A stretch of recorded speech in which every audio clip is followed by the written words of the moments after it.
Assalamualaikum adik-adik. Gimana kabarnya? Baik kan semuanya? Jadi hari ini kakak kembali lagi nih di podcast Suka Cerita. Hari ini kakak undang teman-teman kakak nih, mahasiswa dari Universitas Muslim Nusantara Al-Wasliyah yang bakal ceritain cerita rakyat pada hari ini. Kali ini judul cerita rakyat yang bakal dibawa adalah Awal Mula Patung Si Gale-Gale. Sebelum kita mulai, kakak panggilin dulu ya teman-teman kakak, sekalian kita perkenalan juga.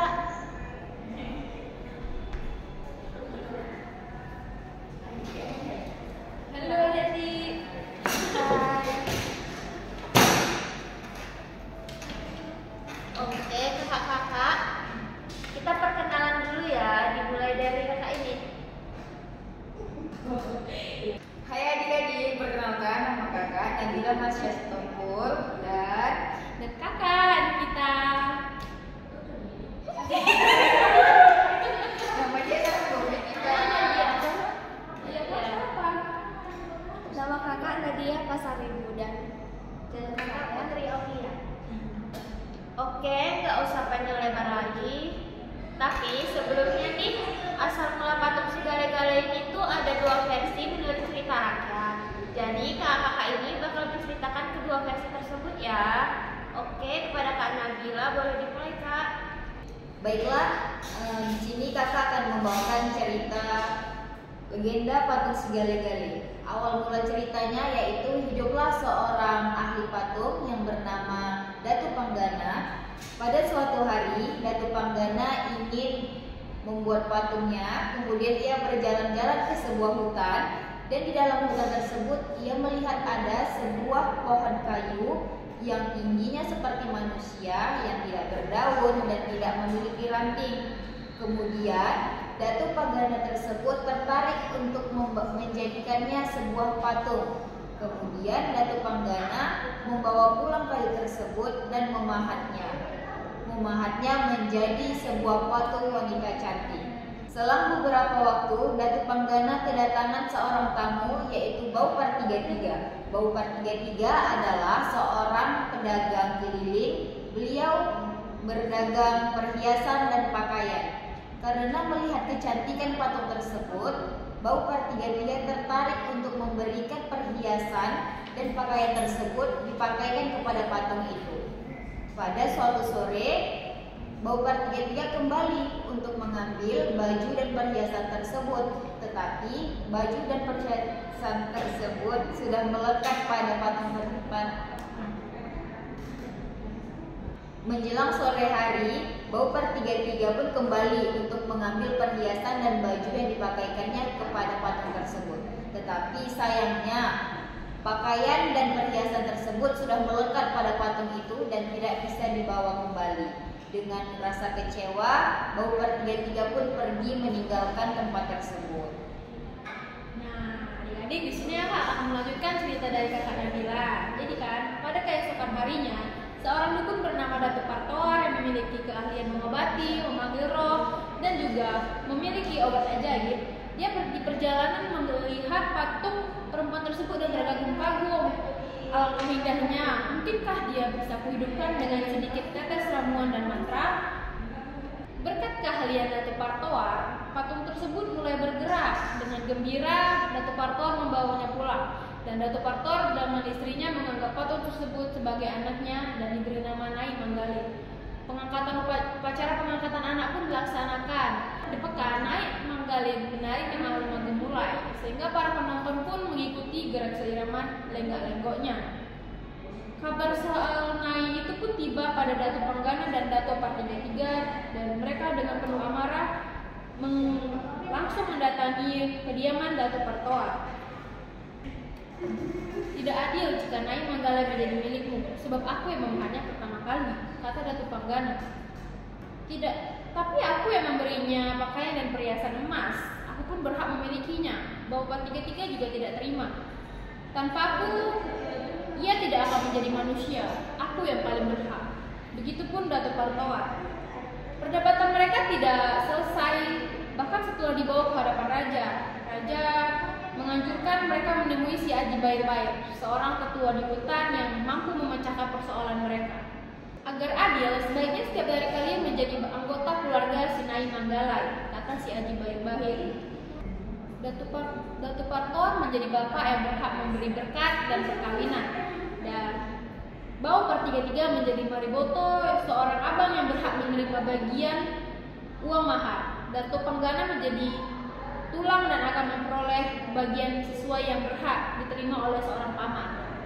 Demikianlah permasalahan kerabat Nai Manggale diputuskan. Namun cerita tidak berhenti sampai di situ. Suatu saat, seorang pemuda dari hutan sebelah mendengar akan kecantikan Nai Manggale, ialah Datu Partiktik. Dia pun langsung memantapkan diri meminang Nai Manggale. Tanpa disangka, Nai menolaknya. Akhirnya menggunakan ilmu sihir, Datu Partiktik menaklukkan hati Nai. Pernikahan pun dilaksanakan. Namun sekian lama mereka kawin, Nai Manggale tidak kunjung mengandung seorang anak. Sekian lama setelah kawin, Nai Manggale tidak kunjung mengandung anak. Penantian panjang membuat Datu sakit. Ia pun berpesan pada suaminya, "Pintalah pada Datu Panggana untuk membuat patung sebesar diriku dan panggillah ia si Gali-Gali. Jika tidak, aku tidak akan diperkenakan tinggal di alam baka dan akan terpaksa mengutuk engkau. Yaitu agar engkau tidak akan memiliki keturunan jika engkau kembali kawin nanti." Datu Partiktik pun segera melaksanakan perintah istrinya. Itulah tadi cerita si Gali-Gali versi 1 dari kami. Nah adik-adik, jadi itu tadi cerita asal mula patung si Gali-Gali menurut cerita rakyat yang pertama yang udah diceritakan sama Kak Nagila dan Kak Nikita.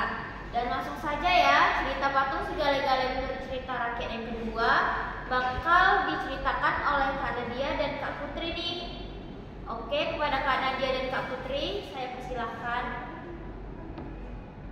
Adik-adik, sebelumnya kita sudah membahas kisah pertama dari cerita patung si Gali-Gali. Kali ini cerita patung si Gali-Gali mempunyai kisah versi lainnya. Bagaimana patung si Gali-Gali terbentuk? Kisah kedua adalah mengenai seorang raja dan putra kesayangannya. Konon di sebuah negeri di Pulau Samosir, hiduplah Raja Bahat yang bijaksana dan putranya Manggale. Manggale adalah pemuda yang tangkas berperang dan berintegritas sama seperti ayahnya. Ia mencintai rakyatnya dan rakyatnya pun mencintai dia.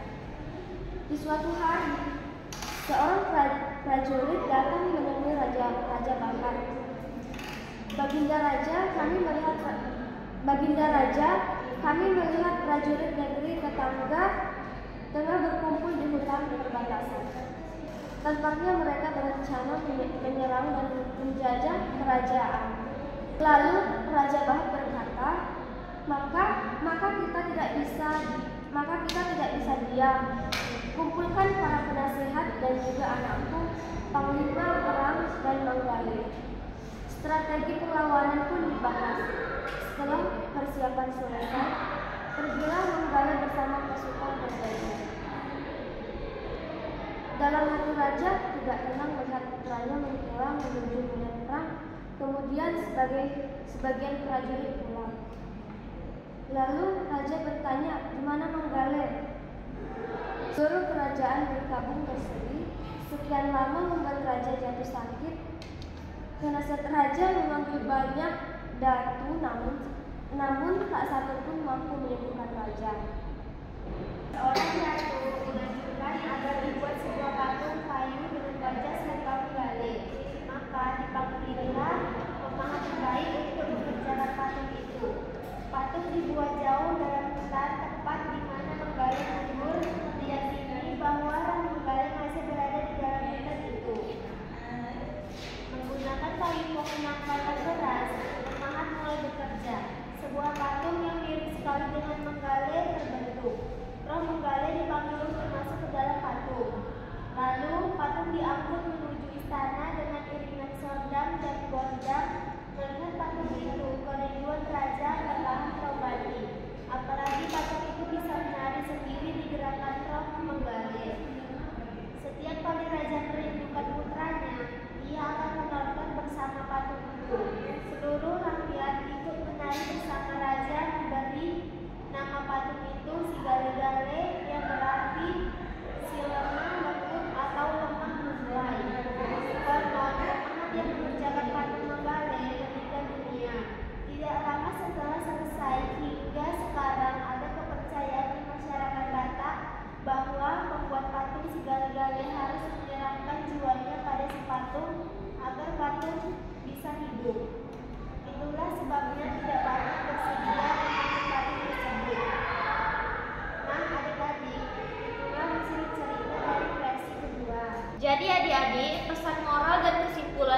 kita ambil dari cerita rakyat ini adalah patung si Gale-Gale adalah simbol budaya dari masyarakat Batak, khususnya Batak Toba, dan pesan moral yang dapat diambil dari patung ini adalah tentang keberanian, kesabaran, dan semangat dalam menghadapi tantangan hidup. Si Gale-Gale yang sering digunakan dalam upacara adat mengajarkan pentingnya menjaga tradisi dan menghormati leluhur. Bahwa kita harus menghormati dan melestarikan warisan budaya kita, sambil tetap berani dan sabar menghadapi perubahan dan tantangan yang datang dalam kehidupan. Nah adik-adik, jadi sudah selesai nih kakak-kakak ini menceritakan cerita rakyatnya. Jadi menurut adik-adik, cerita rakyat mana nih yang menarik menurut adik-adik? Versi 1 atau versi